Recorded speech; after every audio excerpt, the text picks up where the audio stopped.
안녕하세요. 드라마의 찐 시민남자 리뷰어제입니다. 우리 드라마 이상한 변호사 우영우는 이기는 변호사 우영우가 아닙니다. 독특한 생각으로 재판을 승리로 이끌 때도 있지만 어제 9회의 방구뽕 재판처럼 남들과 다른 생각으로 졌지만 의뢰인을 만족시키는 재판을 하기도 하죠. 재판을 어떻게 이기느냐를 보여주는 것이 아닌 한 번 한 번의 재판을 통해 나와 너가 함께 살아갈 수 있는 법을 알려주고 자신도 배우고 있습니다. 그렇게 커가는 우영우를 보는 것이 이 드라마의 재미인 것이죠. 오늘 10회에 등장한 사건도 그런 의미론 나쁘지 않았습니다.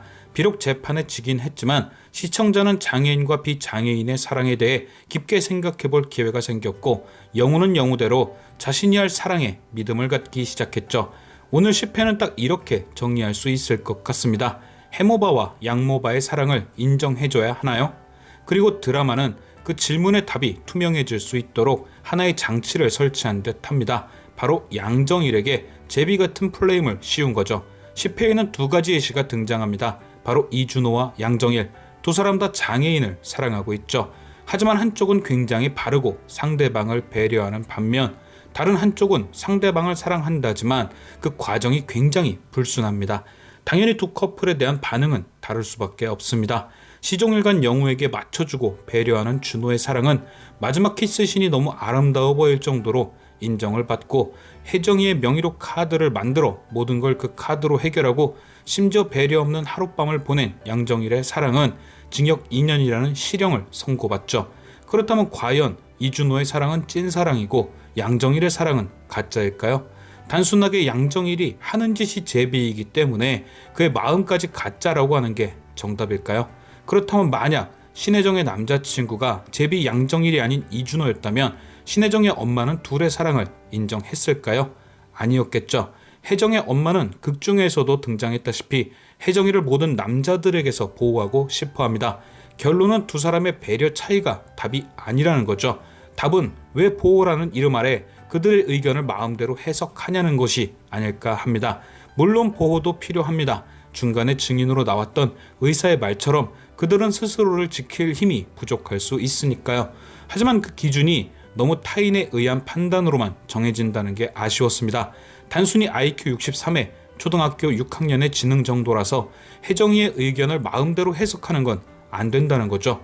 분명 혜정이가 말이 어눌하고 감정을 온전히 전달하지 못하는 건 맞지만 그녀는 영우에게 분명히 말했습니다. 사랑해요 라고요.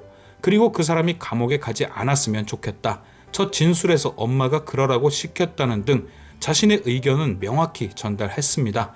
그리고 그녀가 직접 증인으로 나왔을 때도 한바다 쪽은 그녀의 의견을 묻고 있지만 검사 쪽은 누가 봐도 정형화된 질문을 하고 있었습니다.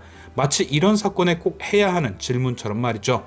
그리고 실형이 선고된 이후에도 엄마와 혜정의 모습을 나란히 비춰주며 이것이 왜 중요한지를 명확히 보여주죠. 피의자의 실형 선고에 피해자는 아쉬움의 눈물을 흘리고 혜정의 결정권을 자기 잣대로 휘두른 엄마는 웃고 있는 모습. 과연 이게 맞는 판결인 것이냐에 대한 의문. 왜 혜정이가 자기 의견을 결정함에 있어 자신의 의사보다 엄마의 의사가 더 많이 포함돼야 하는 것인지에 대한 의문. 왜 수연이는 클럽에서 만난 남자와 하룻밤을 보내도 아무도 이상하게 생각하지 않는데 왜 장애인이란 이유만으로 누구를 만나는지에 대해 부모와 사회의 허락을 받아야 하는지에 대한 의문. 그 자기 결정권의 기준을 어디다 둬야 하냐라는 질문. 그래서 이번에는 딱 무엇이 정답이다를 정해놓은 것이 아닌 이 결정의 범위에 대한 우리의 생각을 묻는 듯 했습니다. 댓글이든 커뮤니티든 더 많은 사람들이 이 문제에 대한 토론을 하고 생각을 공유하며 좀 더 나은 방향으로 나갈 수 있는 인식을 만들어 보자고 말이죠. 어쩐지 오늘 리뷰가 왜 이렇게 안 써질까 고민이었는데 답이 없는 걸 답을 내려다보니 그랬던 게 아닐까 싶네요. 자, 그럼 이번엔 에필로그에 대한 이야기를 이어나가 볼게요. 우영우의 에필로그는 본 회차 에피소드와 은근히 연결되는 부분이 많습니다. 그렇다면 오늘의 에필로그는 자기 결정권에 대한 의미가 숨어 있을 수도 있죠.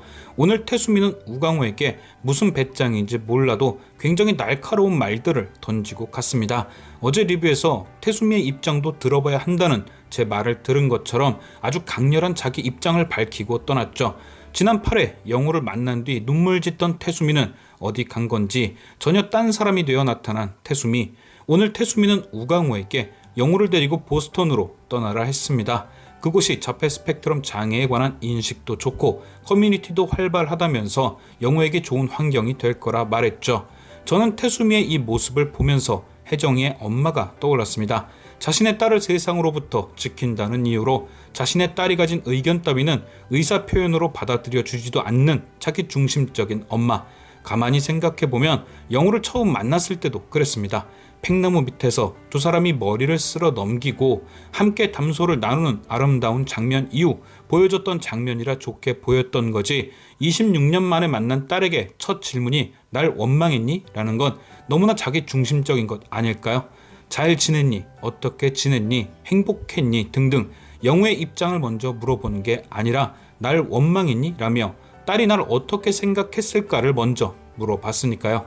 드라마의 키워드 중 모성애에 관한 키워드가 자주 등장한 탓에 알게 모르게 당연히 태수미는 어미고래일 거라 생각한 저의 단순한 뇌. 사실 오늘 에필로그를 보고도 이건 영우를 지키기 위한 태수미의 계획이다 라고 포장을 하고 싶었습니다. 왠지 그래야 할 것 같은 강한 느낌이 들었거든요. 그런데 이게 보내려는 곳이 보스턴입니다. 그렇게 자폐에 대해 많이 조사를 한 것처럼 커뮤니티가 좋으니, 전문적인 의사의 도움을 받을 수 있다느니, 그러면서 정작 보내려는 곳은 미국. 갑작스런 상황에 대처하기 힘들고 정해진 루틴 안에서 안정감을 느끼는 영우. 사람이 많고 시끄러운 지하철이나 길가에서는 헤드폰을 착용하고 고성을 내며 싸우는 소리나 큰 청소기 소리에도 상당히 괴로워하고, 특히나 엘리베이터, 회전문 같은 걸 이용하기도 힘든 영우에게 한 번도 가본 적 없고 살아본 적도 없고 언어도 다른 미국은 전혀 영우에게 도움이 안 된다는 걸 몰랐다는 게 결국 그냥 한국 밖으로 쫓아내고만 싶은 자신의 생각만 오롯이 들어간 자기 중심적인 결정입니다. 애초에 진짜 영우를 위한다면 모든 걸 결정하고 통보하는 것이 아닌 우광우와 상의를 했겠죠. 이러이러해서 26년 동안 찾아오지 못했다. 여차저차해서 이럴 수밖에 없었다. 라는 말로 우광우를 이해시킨 후 그 이후에 영우에 대한 대화를 나눴을 겁니다. 왜 약속을 안 지켰냐느니, 보스턴으로 가라느니 라는 건 이제 더 이상의 세탁기는 무의미하다라는 뜻이겠죠. 결국 태수미의 자기 중심적 태도는 애꿎은 시금치들만 날아가게 만들었습니다. 또한 이렇게 갑작스럽게 우광우의 집을 방문한 태수미 덕에 그녀를 따라다니던 기자와 권모술수 권민우까지 세 사람의 관계를 의심하게 만들었죠. 아마도 곧 권민우와 기자를 통해 태수미와 우광우 그리고 영우의 관계가 언론에 노출될 가능성이 있습니다. 그리고 대중의 관심은 법무부 장관 후보의 혼외자일 수도 있는 자폐 스펙트럼 장애를 가진 변호사 우영우에게 쏠리겠죠. 기자들이 찾아오고 사람들이 관심을 갖고 영우는 힘들어질 겁니다. 그때 우광우는 보스턴을 생각하겠죠. 한국에서 이렇게 영우를 힘들게 할 바에 미국으로 가는 게 낫지 않을까. 하지만 이때 영우는 확실한 거부 의사를 밝힐 듯합니다. 장애인이지만 사회의 구성원으로서 그리고 성인으로서 명확한 자기 의사를 전달하는 겁니다. 잘못한 게 없는 내가 왜 미국으로 가냐면서 말이죠. 그래서 저는 왠지 마지막 회에 오롯이 자신 혼자 좌절하고 싶었던 것처럼 이 위기 또한 이겨내며 당당하게 태수미에게 맞서는 영우를 기대해 봅니다. 지금까지 시청해주신 여러분께 감사드리며 리뷰어제는 또 다른 리뷰로 돌아오겠습니다.